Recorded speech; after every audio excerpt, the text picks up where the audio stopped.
아멘. 오늘은 우리 본문 말씀을 통해서 손대지 아니한 돌이라는 제목으로 우리 말씀 잠깐 보도록 하겠습니다. 그래서 우리가 그동안 역대하를 살펴보았고요. 포로 시대가 되기 전에 우리 중요한 왕들을 살펴보는 중에 지난 주간에는 히스기야, 그리고 이번 주간에는 요시야 왕에 대해서 살펴보았고, 이제부터는 이제 어려운 시기가 들닥칩니다. 아시다시피 이제는 마지막 왕들이 네 왕들이 나오거든요. 이제는 망해가는 시간표가 되는 겁니다. 그 가운데 우리 한번 오늘 주신 하나님 말씀을 살펴보도록 하겠습니다. 그래서 우리 종교님들이 기억할 것은 이제 이때가 다니엘이 1차, 2차, 3차 이렇게 포로로 잡혀가고요. 다니엘이 아니고 남유다의 세 번의 포로로 잡아갑니다. 그리고 마지막 포로 그때에 이제 나라가 멸망하는 겁니다. 그래서 다니엘 이 시기가 특히 시기로 따지면 1장에서 3장이거든요. 그때에 남유다는 망하지 않은 상태입니다. 정확하게 아셔야 되는데, 이때 남유다가 망하지 않고 아직까지는 남유다는 지금 멸망 상태로 가는 상태입니다. 그리고 그때에 지금 다니엘은 끌려가서 바벨론에 있는 상태고, 이때의 남유다의 왕이 누구냐? 바로 여호야김 왕이었습니다. 지난 주간에 요시야가 이제 굉장한 이 정치를 잘하고, 그리고 하나님을 잘 섬기고 했는데, 급하게 요절해 버렸습니다. 그죠? 그래서 그 요절한 요시야의 아들이 바로 누구냐면 여호아스. 근데 이 여호아스가 참 비참해요. 왜냐면은 예레미야 선지자가 이 젊은 이 왕이 이제는 나라가 힘이 없어져가지고 여호아스가 애굽에게 끌려가거든요. 끌려갈 때 이 예레미야가 저 왕을 보면서 죽은 자를 위해 울지 말고 잡혀가서 다시는 고향을 보지 못한 자 여호아스를 위해서 울으라는 겁니다. 그래서 3개월 통치하고 결국 이 요시야의 아들이었던 여호아스 왕은요, 애굽에 끌려가서 죽습니다. 그리고 그 다음에 왕이 누구냐면 여호야김이라는 또다시 요시야의 아들인데 왕이 됩니다. 이 왕은 이제부터는 나라가 사실은요 힘이 없는 거죠. 누구에 의해서 왕이 됐냐면 애굽에 의해서 왕이 되고, 원래 이름이 엘리야김이었는데 애굽이 이름을 바꾸는 겁니다. 여호야김으로. 비참하죠. 그런데 이제 이 왕들이요, 이런 상황에서도 우상 숭배를 하고, 특히 예레미야가 지금 여호야김에게 와서 빨리 하나님께로 돌아서라, 지금 빨리 돌아와야 된다라고 말을 하는데, 지금 예레미야가 쓴 방금 예언서 말씀 두루마기를 칼로 찢어버리고 화로에 불을 태워버려요. 이 여호야김이요. 결국 비참하게 여호야김은 비참하게 끝나버립니다. 그리고 세 번째 왕이 들어서는데, 그때의 왕이 누구냐면 여호야긴입니다. 여호야긴은 여호야김의 아들입니다. 근데 이 여호야김의 아들은요, 이때 이제 바벨론의 2차 침공이 시작되고, 이때부터는요 반대로 바벨론에게 끌려가 버린 겁니다. 너무 비참한 상태가 되는 거죠. 그리고 그런데 그런 상태에서도 여호와 보시기에 악을 행하였다는 겁니다. 우상숭배 계속해. 이 사람들이, 남유다 왕들이요, 특징이 이렇게 어려운 상황에서도 우상숭배를 계속합니다. 그리고 마지막 왕이 시드기야 왕인데, 이 시드기야는 다시 요시야의 아들입니다. 그래서 우리 종교님 다 아시다시피 이 시드기야가 마지막 왕 때 예레미야 선지자가 그렇게 예언을 하는 겁니다. 빨리 바벨론을 항복해라, 바벨론 항복하면 목숨을 산다, 이 말을 하는데, 끝까지 이 시드기야는 말을 듣지 않고 있다가 나중에 바벨론이 침공을 하고요, 마지막에 이제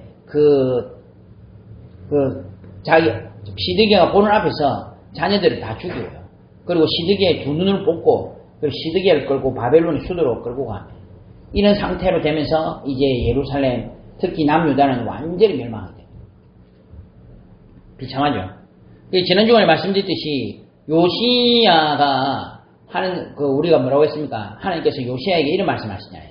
네가 평안히 묘실로 들어갈 것이다 했는데, 제가 지난번에 말씀드렸듯이 그게 평안히 죽은 게 아니잖아요. 전사를 했는데 라고 말하는데, 평안히 죽은 게 맞아요. 왜냐하면은 지금 자기의 아들들 세 사람이 다 비참하게 애굽에 다 죽었죠. 둘이는 애굽에 죽었죠. 마지막 아들은 어떻게 됐습니까? 시드기야인데 지금 바벨론에 끌려가서 비참하게 죽었죠. 그걸 요시야가 자기 아들들입니다. 근데 요시야가 그걸 안 봤으니까 어떻게 보면 평안하게 죽은 거지. 안 그렇습니까? 자, 이런 시대에 이런 시대의 선지자가 누구냐면 바로 예레미야였어요. 예레미야가 한 메시지가 굉장히 중요합니다. 그래서 성도님들이 한번 나중에 시간 나실 때 보시면 되는데, 예레미야는 계속 이야기하는 겁니다. 바벨론 1차 포로 때, 그때부터 시작해서 70년, 지금 이제 우리나라는 너무 비참하다. 이제부터 완전히 멸망 신태로 들어간다. 이걸 예레미야 계속 예언을 합니다. 그런데도 뭐라고 하냐면 70년 있다가 돌아올 것이라는 겁니다. 유다의 왕 요시아의 아들 여호야김 넷째 해 곧 바벨론의 왕 느부갓네살 원년에 유다의 모든 백성에 관한 말씀이 예레미야에게 만들어요. 이 모든 땅이 폐허가 되어 놀랄 일이 될 것이며 이 민족들은 70년 동안 바벨론의 왕을 섬기리라. 여호와의 말씀이니라. 70년이 끝나면 내가 바벨론의 왕과 그의 나라와 갈대아인의 땅을 그 죄악으로 말미암아 벌하여 영원히 폐허가 되게 하니. 그러니까 이제 우리가 그 중간에 우상숭배를 하고 이런 것 때문에 하나님은요 남유다를 멸망시킨 것을 예언을 하셨고 그 시간표를 이끌어 나가십니다. 그렇지만은 하나님께서는 계속 예레미야나 선지자들 통해서 끝이 아니다. 너희들 또 회복된다. 그리고 더 깊이 들어간 말이에요. 인간의 생사복과 한 나라의 흥망성쇠는 누구한테 달려있다? 내 손에, 하나님 손에 달려있다. 바벨론도 하나님 손에 달린 것 바벨론이 남유다를 멸망시킨 것 같지만 하나님이 바벨론을 들어서 남유다를 멸망시킨 거죠. 그러니까 그런 일들이 계속 나옵니다. 그러면서 아까도 말씀드렸듯이 예레미야가 지금 그러면 상태에서 빨리 회개하라고 여호야김한테 막 말을 하는데도 여호야김은 오히려 그것을 불태워버리고 소각시키고 하는 이런 일들이 벌어지고요. 또 이때 또 비슷하게 활동했던 선지자가 누구냐면 바로 하박국입니다. 하박국은 이해가 안 되는 겁니다. 뭐가 이해가 안 됩니까? 자기 볼 때는요, 이 바벨론이 막 우상숭배한 나라예요. 바벨론이라는 말 자체가 어디서 나왔겠습니까? 바벨. 우리 창세기 6장에 보면, 창세기 11장에 보면 바벨이라고 하잖아요. 그러니까 하나님을 대적하여 나오는 인본주의의 최고의 극치를 말하는 것이 바벨론이에요. 그래서 우리가 지금 현재 베드로서에 보면 베드로가 뭐라고 했냐면 이 시대의 바벨론이 어디냐면 로마가 있거든요. 그러니까 바벨이라는 말은 지금 하나님께 완전히 대적하는 인간의 어떤 최고의 행위가 지금 바벨인데 이런 사람들이 흥왕한다는 것이 이해가 안 되잖아요. 그래서 그때 하박국이 한 말입니다. 하나님 어떻게 악인은 저렇게 성공하고 의인은 이렇게 어려울 수가 있습니까? 그때 하나님 하신 말이 네가 말을 타고 달려가면서도 볼 정도로 써라. 뭐를 쓰라고 해요? 나 여호와가 반드시 역사하고 있다. 그거를 지금 쓰라는 거예요. 그리고 그때 그걸 알고 난 다음에 하박국이 한 말이 내가 어떤 상황이 있어도 여호와 하나님으로 절구할 것이다. 이 내용이 이제 하박국입니다. 그 외에도 선지자들이 좀 있었어요. 스바냐도 있었고요. 스바냐 그 외에 성경은 없습니다만 우리야 같은 선지자도 있었고 하냐냐 같은 이런 선지자도 있었어요.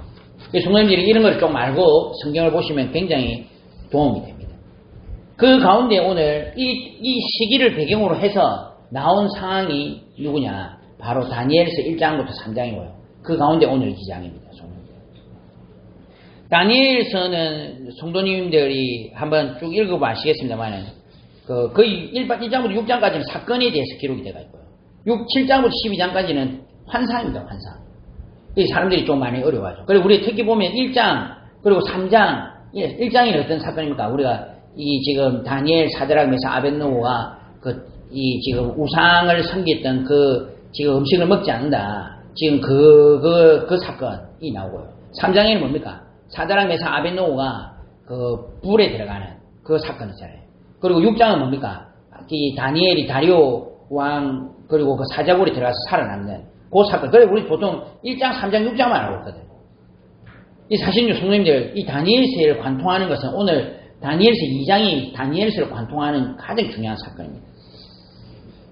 그래서 다니엘서 1장에는 그 뜻을 정하고 다니엘이 새 주인과 함께 그 뜻을 정하고 다니엘의 뜻을 정하여 왕의 음식과 그가 마시는 포도주를 자기를 더럽히지 아니하니라. 그렇게 해서 승리했던 부분이고요. 2장에 오늘 방금 말씀드린 느부갓네살의 왕의 꿈을 해석하는 부분입니다. 그리고 3장이 새 친구가 뜨거운 풀무풀 가운데 들어가서 이 새 친구가 그렇게 그리 아니하실지라도 우리가 왕의 신들을 섬기지도 아니하고 왕이 세우신 금신상이 전하지 아니할 줄 아옵소서. 우리 성도님 잘 아시는 법이죠. 그리고 그때 사장에 어떤 사건이 나타나면 이 느부갓네살 왕이 완전히 교만하다가 하나님께서 이 느부갓네살 왕을요 7년 동안 미치게 만듭니다. 사람. 그래서 들짐승처럼 막 돌아다니다가 하나님께서 회복시키시고 느부갓네살 왕의 후손 중에 하나가 누가 있냐면 벨사살이라는 왕이 있습니다. 그 다니엘이 대단한 것이 뭐냐면 그 느부갓네살, 벨사살, 다리오, 고레스 그리고 나라는 어떤 나라입니까? 처음에는 페르시아, 두 번째는 다리오부터는 어느 나라입니까? 처음에는 바벨론, 다리오부터는 페르시아입니다. 페르시아, 메데바사. 그 두 나라를 제국의 총리도 아니고 총리장으로서 그 왕들을 다 섬기고 승리했다. 그 나중에 벨사살 왕은요, 막 교만해가지고 술 마시고 있는데 이 벽에 손이 딱 나타난 거예요. 손이 나타나서 쓰는데 그게 뭐냐? 메네 대결 우발신. 그게 뭐냐면은 지금 천장이 달아보니까 부족하다. 한마디로 니 벨사살 왕 니는 자 아웃. 이 말이거든요. 하나님께서. 그리고 그 다음날 바로 바벨론을 멸망합니다. 그리고 메데 바사가 일어나서 이제 다시 이 지역을 장악한 겁니다. 그런 상태에서 그 다리오를 그 보수 신학자들은 고레스라고 말하는 사람도 있고 어떤 사람은 분봉왕이라고 보는데 저도 분봉왕이라고 봅니다. 그래서 다리오가 이 다스리 그 지역의 왕으로 있는데 그때에 이제 우상숭배 사건이 일어났고 그 다니엘은 사자굴에 들어가게 된 겁니다. 그 책략에 의해서. 그런데도 거기서 성령했던 부분이 바로 6장입니다. 그러면서 이제 7장부터는요 미래 역사 환상이 나타나는 겁니다. 그래서 내 짐승 7장에 보면 내 짐승 환상이 나오거든요. 그리고 인자 같으니 이게 똑같아. 지금 이 2장 사건이 똑같아. 2장 사건 나중에 좀 풀어드리겠습니다만 결국 뭡니까? 앞으로 일어날 역사를 이야기하는 거예요. 다니엘은 계속 지금 앞으로 역사가 돼야 될 거냐. 내 짐승이 어느 나라입니까? 정말. 첫 번째 왕이 나라가 어느 나라고요? 바벨론. 두 번째 나라가 뭡니까? 페르시아. 세 번째 나라가 뭡니까? 헬라, 마케도냐. 네 번째 나라가 뭡니까? 로마. 앞으로 지금 네 나라가 일어날 것인데, 이거를 깨뜨리고, 여기에 이 나라를 완전히 절복하고 멸망한 한 나라가 일어날 것인데, 그 나라가 뭐냐? 오늘 바로 역사의 주제입니다. 손대지 아니한 도. 하나님의 나라. 그리스도가 오셔서 이 로마라는 나라마저도 정복해버리고 전 세상을 다스릴 것이다. 하는 것이 지금 다니엘이 지금 느부갓네살의 환상을 통해서 계속 말하고 있는 부분입니다. 나중에 수염수도 그 부분을 말하는 거예요. 그러면서 그 수장이 뭐냐면 페르시아인데 이 수염수가 무너뜨릴 것이다. 헬라 제국을 수면수로 말합니다. 그런데 그 가운데 조그마한 뿔이 나온다는 겁니다. 나중에 성경 한번 읽어보시면 이런 걸 배경으로 읽어보시면 됩니다. 조그마한 뿔이 나오는데 그 뿔이 뭐냐면 당시에 가장 악했던 왕이 있습니다. 그게 누구냐? 안티오쿠스, 에피파네스라는 정말로 심각했던 왕이 나와요. 나중에 이 왕이 얼마나 악난을 하면 지금 아무리 그래도 이방인 왕들도 지금 유대인의 성전에는 들어가지 않습니다. 특히 지성소 거기는 들어가지 않거든요. 왜냐하면 그 전에 많은 사람들이 거기 들어가 죽은 일도 있고 하는데 안티오쿠스 왕은요 거기 맞으면 침범합니다. 이 최고 악했던 왕이 나오는데 그거를 예언을 한 겁니다. 그러면서 다니엘이 막 9장에 보면요 막 기도하는데 하나님께서 71회가 뭐냐면 70하고 곱하기 7입니다. 71회 1회가 7이잖아요. 7. 그러니까 앞으로 490년 만에 하나님이 한 존재를 보내줄 것이라. 그게 누구냐? 바로 우리가 그렇게 잘 아는 예수 그리스도에 대해서 말씀하십니다. 그러면서 앞으로 어마어마한 일거리 일어나신데 지혜 있는 자는 궁창의 빛과 같이 빛날 것이요 많은 사람을 옳은 데로 돌아가게 한다는 별과 같이 영원토록 빛날 것이다 하는 내용을 말하는 것이 다니엘서 전체로요. 그 가운데 오늘 다니엘서 2장을 이제 딱 이야기하는 겁니다. 성도님들 내용을 방금 전에 읽은 것을 아시다시피 지금 느부갓네살 왕이 꿈을 꾸다가 너무 이상한 꿈을 꾼 겁니다. 그래서 지금 술객들하고 다 불러가지고 지금 내 꿈을 해석을 해라는 겁니다. 그러니까 이 사람들이 꿈이 뭔지 알아야 되잖아요. 그러니까 그 꿈을 알려주십시오. 그러니까 그러면 너희가 진짜가 아니잖아. 내 꿈을 내 말을 듣지 않고 너희들이 알아맞추고 그걸 해석을 해야지 너가 진짜지. 그 이야기를 한 겁니다.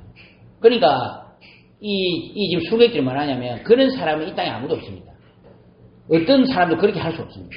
그러니까 그 꿈을 알려달라 이러니까 이 바벨론 느부갓네살 왕이요 너희들은 밥값을 못한다 이래가지고 다 죽이게 돼. 그 중에 그 죽여야 되는 인물 중에 그 지혜자 중에 누가 있냐면 바로 다니엘과 사드락 메삭 아벳느고 세 명의 친구가 있었던 겁니다. 그 아리옥이라는 이 지금 그 부하가 이 세 친구한테 그 다니엘과 사드락 메삭 아벳느고가 말하니까 이 다니엘이요 그 말 딱 듣더니 우리 같이 기도하자. 그리고 그날 밤에 가서 하나님께 알려달라고 기도를 한 겁니다. 그러니까 하나님께서 그 꿈을 그 밤에 다니엘에게 그대로 꾸게 하신 겁니다. 그러면서 느부갓네살 왕 앞에 가서 당신이 그 꿈이 무엇이며 그리고 그 꿈에 대해서 쫙 설명해 주는 겁니다. 놀랍죠? 생각합니다. 저는요 이거 보면서요 나중에 결론적으로 말씀드리겠습니다만 하나님은 사실은요 저는 이 역대하와 이 전체 성경을 보면서 하나님은 인간의 흥망성쇠에 큰 관심이 없습니다. 그죠?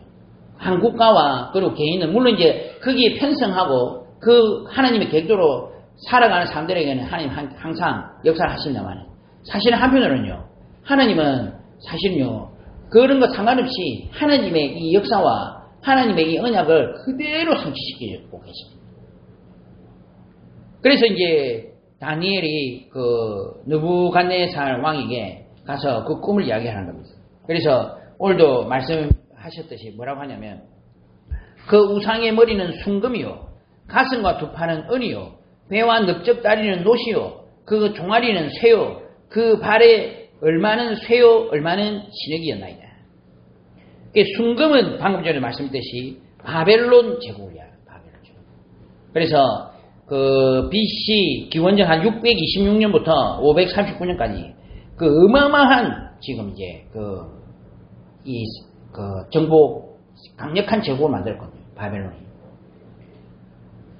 그리고 나중에 이제 그 메대와 바사라는 나라에 의해서 이제 특히 페르시아에 의해서 멸망하는 겁니다.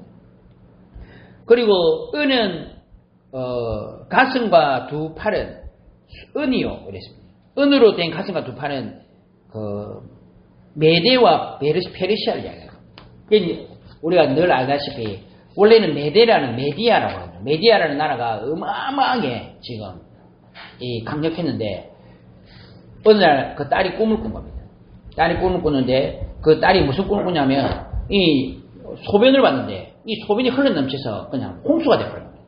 좀 우습지만은 그러니까 그 말을 들은 사람이 이 점쟁이가 딱 하는 말이요. 이 꿈은 이 지금 그 딸의 아들이 세상을 장악할 겁니다. 그러니까 그 메디아의 왕이 무섭잖아요. 자기가 왕권을 이끈다 싶어서 무서워서 한 행위가 뭐냐면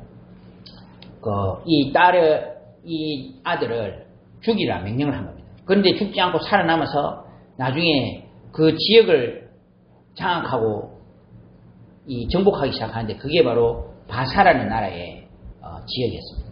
그리고 나중에 이 바사가 일어나서 이 메디아를 전쟁하면서 이겨가지고 복속을 시켜버립니다. 그게 바로 유명한 페르시아의 고레스라는 왕입니다. 그죠?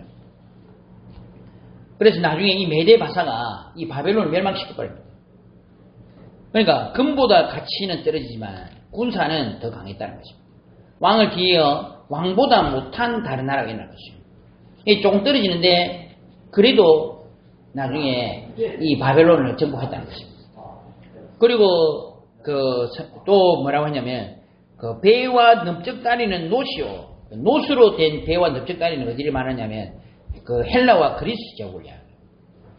그래서 청동 무기로 무장하고 이 알렉산더의 이 획기적인 전략법이 있었거든요. 그 중에 하나가 청동 무기고 또 하나가 뭐냐면 알렉산더는 사실은 전 세계를 장악했던 열쇠가 뭐냐면 기마병이 있어요. 기마병. 지금으로 치면 우리로 치면 헬리콥터지. 그러니까 그때 당시에는 전부 다 그거 뛰어가가지고 싸우고 이러는데 옆에 기마병을 두고 이 기마병이 공격하게 만드니까 그걸 누가 이겨내겠습니까? 전 세계 최고하는 페르시아 대제국이 그 지금 헬라의 조그마한 나라 마게도냐에 의해서 멸망당했는데 완전히 무너졌는데 그게 바로 알렉산더 대왕이 돼요. 그래서 전 세계를 정복해버린 거죠. 그러나 이 나라는 나중에 어떻게 됩니까? 완전히 분열되고 완전히 무너지는 겁니다. 그리고 마지막으로 일어났던 나라가 이 성경에 보면 뭐라 했냐면은 그 종아리는 쇠요. 이 종아리가 누구냐면은 바로 그 로마였습니다. 그래서 성님도 아시다시피 로마는 어마어마한 군사력이었죠. 법으로 세상을 부수고 정복했던 겁니다. 철의 제국이라. 근데 종아리를 안다시피 성님들 뭡니까? 양다리 두 군데입니다. 그래서 성님들 아시다시피 로마는 어떻습니까? 동로마와 서로만 분열됩니다. 그리고 나중에 성경에 보면은 그 발은 얼마는 쇠요, 얼마는 진흙이나요. 그 한쪽 발은 남아있어. 그 한쪽 발 남아있는 게 뭡니까? 성님들. 다 아시다시피 동로마 제국은 서로마 제국이 멸망한 이후에서도 계속 더 한 1000년 정도 더 갑니다. 그리고 한쪽에는 뭐였다고 해요? 진흙이더라, 진흙. 그 진흙은 뭡니까? 바로 유럽을 봐요. 유럽의 여러 가지 강대한 나라들이에요.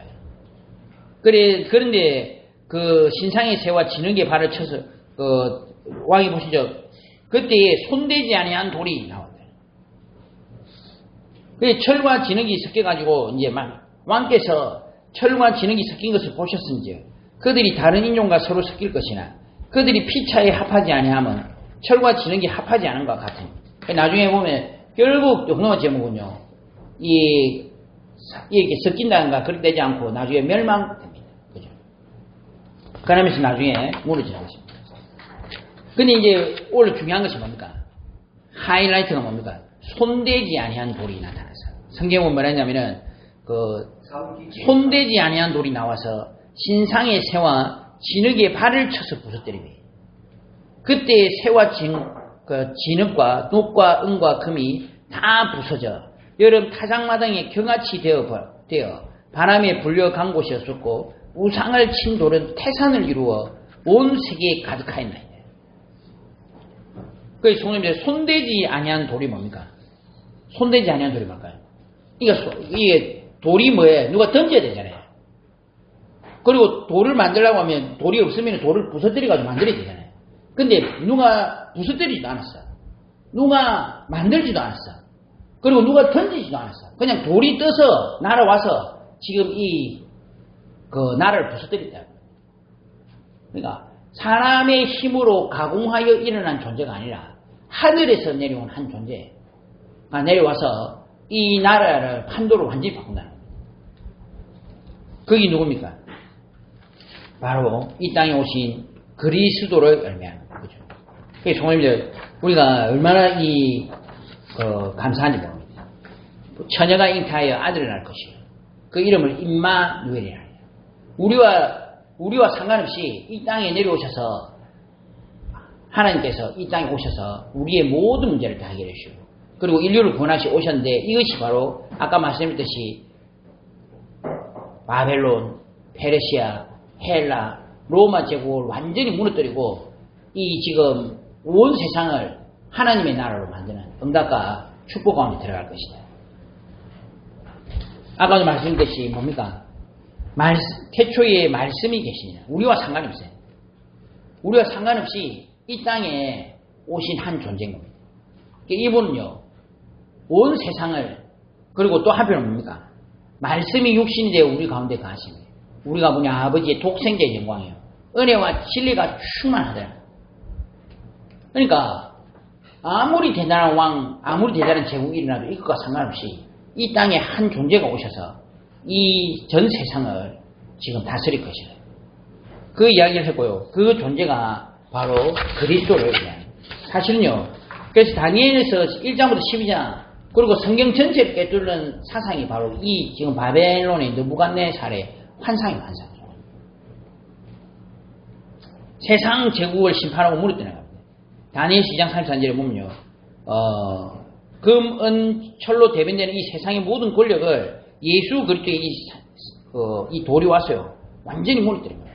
또 왕이 보신즉 손대지 아니한 돌이 나와서 신상의 철과 진흙에 발을 쳐서 부서뜨리며 우상을 친 돌은 태산을 이루어 온 세계에 가득했다.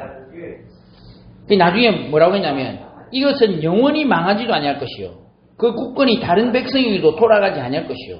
도리어 이 모든 나라를 쳐서 멸망시키고 영원히 살 것입니다.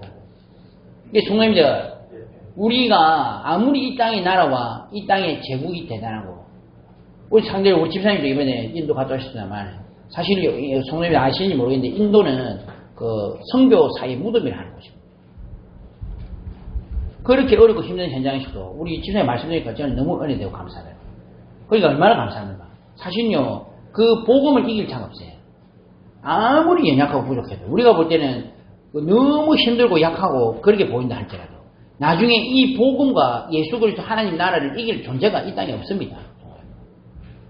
손을 이걸 딱 명심하셔야 돼요. 하나님의 나라는요, 그 누구도 이기지 못합니다. 그러니까 우리가 아시다시피 그 로마라는 나라가 어떤 나라입니까? 전 세계 최고하는 국가요. 이런 나라인데도 불구하고 이 세상을 다스리는 겁니다. 하나님께 성경에 보면요, 예수 그리스도를 돌의 의미하기 많아요. 건축자의 버린 돌. 그러니까 우리가 볼 때는 이 사람 하나님께서 이 땅에 구원자로 예수 그리스도 보내주셨나마요. 사람들은요, 이 돌을 십자가에 못 박아고 버려버렸어요. 그런데 하나님께서는 세상을 다시 일으키는 모퉁이 돌로 예수 그리스도를 세우십니다. 사람에게는 버림받아 되었으나 하나님께는 택하심을 입은 보배로운 산돌이신, 그러니까 예수 그리스도를 의미하는 것이 맞습니다. 손대지 아니한 돌. 그래서 예수 그리스도께서 나중에 이 로마 시대 때 예수님이 이 땅에 오신 겁니다. 그래서 나중에도 이제 더 깊이 말씀드리시면 때가 참에, 성경은 갈라디아 4장 4절에 때가 참에 하나님이 그 아들을 보내사 여자에게서 나게 하시고 우리를 구원하러 이 땅에 오신 것입니다. 그리고 그때 초대 황제 참 희한한 게요. 사실은 그 전에 제도나 이런 게 시스템이 정비가 안 됐잖아요. 근데 참 희한한 게 줄리어스 시즈라는 인물이 나타나서 로마라는 나라를 황제라는 한 사람이 다스리게 시스템을 쫙 바꿔요. 그거 바꿔놓고 이 사람은요, 암살을 당해서 죽습니다. 그리고 그 이후에 일어난 왕이 누구냐면 아우구스투스라는 왕인데, 그 이후로 이제 로마라는 나라는 현재 5명의 그 현명한 황제들에 의해서 나라 시스템이 쫙 갖춰진 겁니다. 그래 하면서 시스템이 정비가 된 겁니다. 그래서 이게 한 나라에 의해서 지중해 세계가 지금 다스려지는 상태가 되고요. 그걸 팍스 로마나, 그러니까 로마에 의해서 평화가 유지가 되는 상태가 됩니다. 그러다 보니까 이 복음 전하기에 너무 좋은 상황이 된 겁니다. 시스템 정비됐죠. 길 닦여졌죠. 언어가 완비가 된 겁니다. 언어가 헬라어로 딱 정비가 된 겁니다. 이런 상태에서 예수 그리스도 오셔서 지금 누굽니까? 이 땅에서 그리스도의 사역을 하시고, 그 이후에 제자들이 나오고, 특히 바울에 의해서 전 세계 복음이 왕성하게 일어나서 이것이 결국 나중에 AD 313년에 콘스탄티누스 황제가 이 로마를 기독교를 공인하기 시작하면서 로마가 복음화되는 역사가 되는 겁니다. 그러니까 성도님들, 저는 이거 보면서요, 하나님께서는 우리에게 뭘 보여주시냐면 한 시대에 세계가 복음화되는 이 모델을 우리에게 보여주십니다. 그러니까 우리는 이 위에서 성도님 딱 쓰셔야 돼요. 어떤 상황에서도 복음운동은요, 망하지 않습니다. 하나님이 하시는 그 역사와 계획 속에 우리가 있는 겁니다. 성도님. 그래서 다니엘서는요, 이게 지금 쫙 진행되고 있는 겁니다.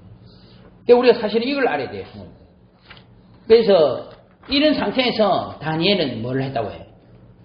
이 지금 나라가 지금 멸망하는 상태 아닙니까? 그러면은 우리가 어떻게 됩니까? 우리가 예를 들어서 우리나라 멸망하면 얼마나 많은 사람들이 일제에 가가지고 무릎 꿇고 치는 행각을 했습니까? 그러니까 저는 독립해야 된다. 그리고 다 싸워야 된다. 이 말이 아니고요. 이런 상태에서 다니엘은 이런 상태에서 한 것이 뜻을 정하여 왕의 음식과 그가 마시는 포도주로 자기를 더럽히지 아니하리라. 다니엘이 굉장히 이렇게 의지가 강하고 그런 인물이 아닙니다. 이전에 뭘 봤습니까? 하나님이 지금 어마어마한 역사와 하는 계획 속에 우리나라가 멸망하고 있지만 이 속에 하는 계획이 있다는 것을 다니엘은 지금 꿰뚫어 보고 있는 것입니다. 성경에 보면 뭐랬습니까?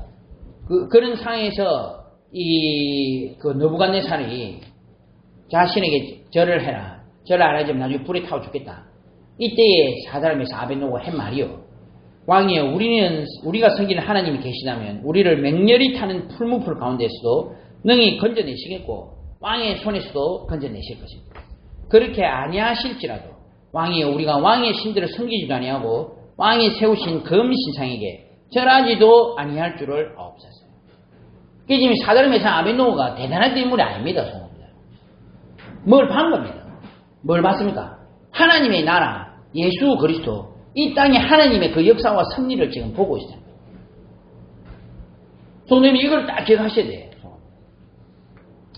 다니엘이 이 조서에 왕의 도장이 찍힌 것을 알고도 자기 집에 돌아가서는 윗방에 올라가 예루살렘으로 향한 창문을 열고 전에 하던 대로 하루 3번씩 무릎을 꿇고 기도하며 그의 하나님께 감사했다.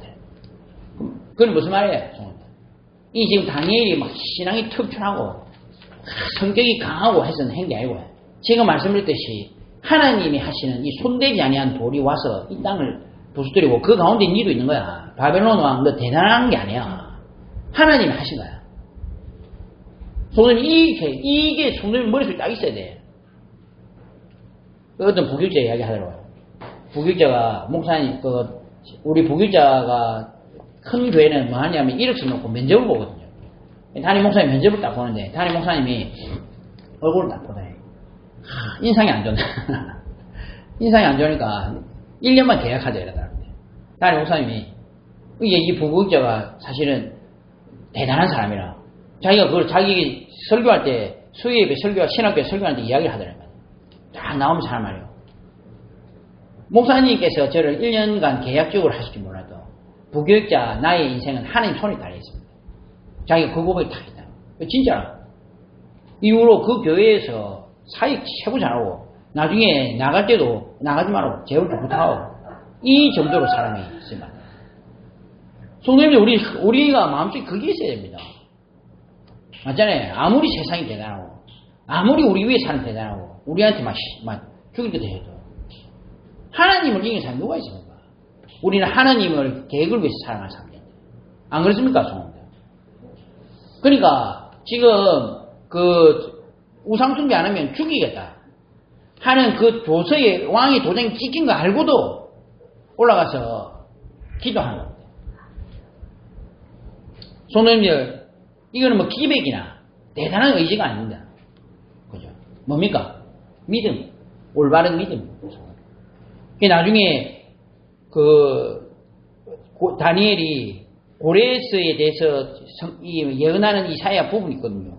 고레스라고 언급을 하고 있어요. 나 여호와는 나의 기름 받은 고레스의 오른손을 잡고 열국으로 그 앞에 항복하게 하며 내가 흑암 중에 보화와 은밀한 곳에 숨은 재물을 주어서 너로 지명하여 부른 자가 나 여호와 이스라엘의 하나님인 줄 알게 하리라.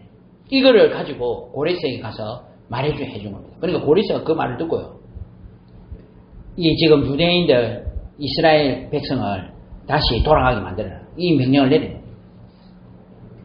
그러니까 성도님들 지혜가 있어야 됩니다. 뭔 지혜가 있어야 됩니까? 막 우리가 공부를 잘하는 그 지혜가 아니고 하나님의 계획을 보고 여기에 쓰임받는 올바른 지혜가 있어야 됩니다. 성도님들.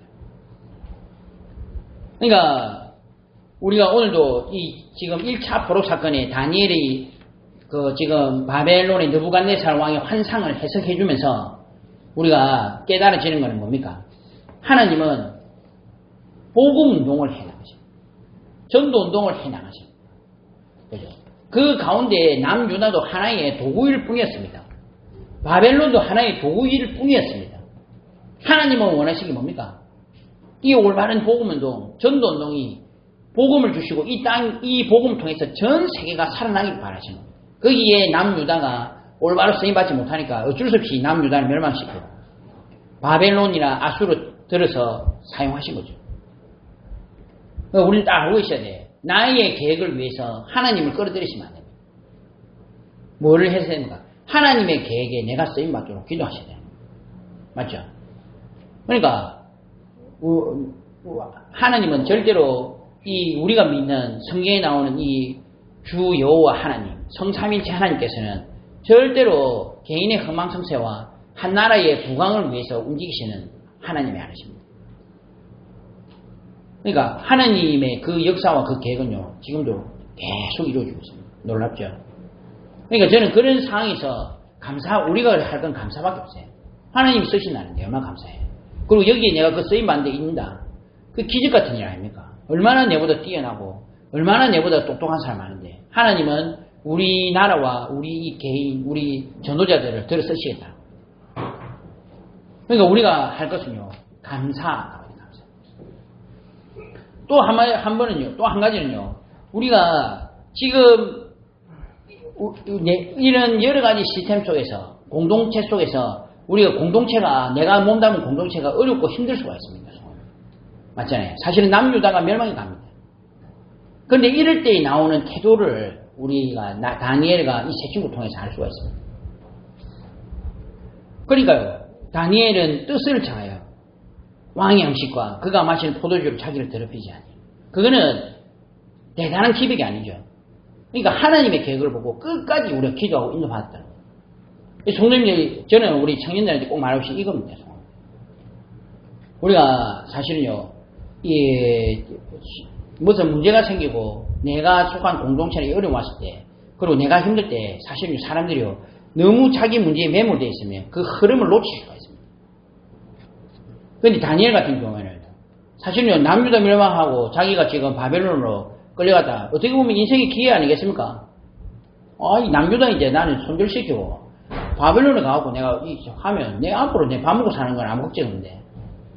그런데 이때에 바벨론의 다니엘의 한 행위는요, 굉장히 중요한 행위를 해봅니다. 뭡니까? 하나님의 계획과 역사가 있더라.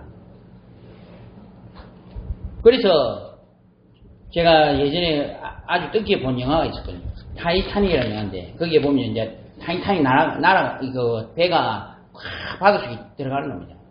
그러니까 사람들 전부 다 이제 뭐 살려고, 그리고 이제 구민족이 있으면 하나로 더 잡으려고, 그리고 배에 타려고, 어떤 사람은요, 거기에 배에 탈 자리가 없는데 자기 먼저 타려고 막 뛰어들고, 그렇게 하는데 참 놀라운 환경이 뭐냐면, 그 음악을 다 연주하는 사람들이요. 음악을 다 연주하는 거예요. 그 지금 사람들 막 살려고 난리를 치는데, 뭘 연주를 하느냐? 내 주를 가까이 하면서 찬송을 쫙 하죠. 그 멸망해가는 그 타이타닉 그 안에서. 저는 그거 보면서, 야, 저게 어떻게 보면 우리 신앙이죠. 물론 뭐 멸망해가는데 같이 멸망해라 이 말이 아니고요. 우리가 어떻게 보면요, 흥망성쇠가 있습니다. 우리가 복음운동을 하다 보면요, 올라가는 추세에서 우리가 응답을 받는 그런 상황도 있을 수 있습니다. 그러나 반대로요, 우리가 복음운동을 하는데 굉장히 어렵고 힘든 상황도 온밀 성경에는 그걸 말하고 있습니다. 그 중에 대표적인 게 바로 북이스라엘과 남유다 멸망 아닙니까? 근데 이때에 이 전도자들이 하는 행위를 한번 보십시오. 뭡니까? 잘했다 못했다가 아닙니다. 하나님의 계획을 보고 끝까지 가는 겁니다. 결국은요, 하나님은 그 바벨론도 아니고, 바벨론은 멸망을 해버렸단 말이에요. 그런데 거기에 다니엘을 통해서 페르시아도 나중에 멸망해버립니다. 그런데 그 다니엘이 가지고 있었던 복음과 그 복음도 계속 이어지거든요. 얼마나 성도님들, 이게 하나님의 계획이 대단합니까? 저는요, 절대로 우리는 당황하면 안 됩니다. 사람은, 제가 이래 보니까요, 사람은 두려울 때, 손해이익 때, 굉장히 큰 실수를 합니다. 그죠? 사람이 막 자기 이익을 생각하는 걸, 왜 그렇습니까? 두려워서. 사람이 두려우면요, 잘못하면요, 살인도 저지릅니다. 사람이 두려우면, 생각하지 못했던 일을 한다는 거예요. 제가 아는 어떤 분은요, 위 내시경 검사 받는 거 아무것도 아니잖아요. 그거를 안 받은 겁니다. 누군 말 10년 동안을 한 번도 안 받았어요. 와, 왜? 두려웠어요. 무서웠어요. 사람은요, 두렵게 되면은 놓치는 게 굉장히 많아요. 왜 두렵습니까? 왜 두렵냐면은 모르기 때문에. 뭘 모르기 때문에? 우리가 미래를 모르고 영적인 상황을 모르기 때문에 두려워져요. 근데 우리는 알고 있습니다. 뭘 알고 있습니까? 세상 역사를 알고 있습니다. 하나님의 계획을 알고 있습니다. 하나님이 어떻게 하실지 저는 성경을 믿기 때문에요. 알고 있습니다. 그 뭐 안 두렵냐? 그건 아니죠. 근데 사람이요, 그렇게까지 제가 그거를 막 버리고 이렇게 그런 게 안 된다는 거예요. 사람은 두려우면요, 어떻게 됩니까? 본능적으로 움직인다는 거예요. 어떤 사람은요, 너무 두려우니까 대대 자기 자식, 자기 자녀까지 다 버려버려요. 자기 가족도 버리는 게 그게 인간이고, 두렵기 때문에, 무섭기 때문에. 근데 반대로 올바른 하나님의 계획을 아는 사람은요, 그 상황에서 하나님 계획을 잡고 다 인도받습니다. 그게 우리가 가야 될 길입니다. 저는요, 이 다니엘서와 이 지금 포로 시대 일을 보면서요, 사실은 우리 시대와 많이 비슷하더라고요. 왜냐하면 망해가는 시간이에요. 우리가 망해가는 이 말 절대 아니고 어려운 시간. 너무 어려운 시간이라. 옛날에는 복음운동, 교회 십자가만 달아나면 어떻게 돼? 사람들이 옵니다.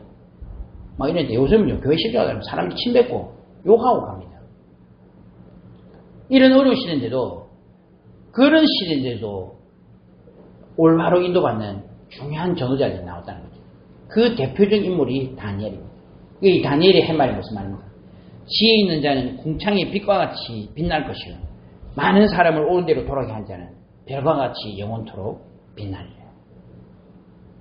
성도님, 우리가 잘 되고 못 되고는 다 한편 달려 있습니다. 저는 확신합니다. 성도님들, 우리와 모든 존재들이요, 결국 하나님께서 나중에 모든 부분에서 역사하시죠. 저는 그렇게 믿고 있거든요. 그러나 사실은요, 더 중요한 건 뭡니까? 하나님의 계획 속에 우리가 있다는 것입니다. 얼마나 감사합니까, 성도님.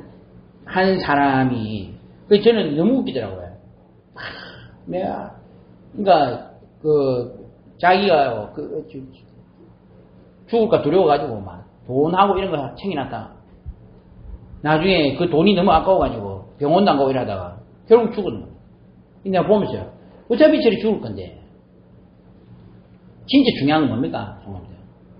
하나님의 계획 속에 내가 있다는 것입니다. 그리고 그 안에 인도받을 때 우리가 지금 이 상태에서 하루하루 기도하고 인도받는 것이 우리가 볼 때는 어떻게 보면 어리석어 보이기도 하고 연약하게 보이기도 하고 어쩔 때는 너무 아무것도 아닌 것처럼 보일 수가 있습니다. 절대 그렇지 않습니다. 이 일을 통해서 하나님은 하나님의 그 운동과 역사를 면면히 이루어 나가시는 것입니다. 이 응답 속에서 승리하시는 우리 귀중한 존재를 되시기를 예수님 이름으로 축원합니다. 아버지 하나님, 참으로 감사합니다. 오늘 이 귀한 시간에 오늘도 예배드릴 수 있는 은혜 주신 것 너무 감사합니다. 오직 보험소리로 들어가게 하시고 하나님의 계획과 역사 가운데 들어가는 우리 귀중한 존재를 되게 하옵소서. 주 예수님 이름으로 기도드리옵나이다. 아멘.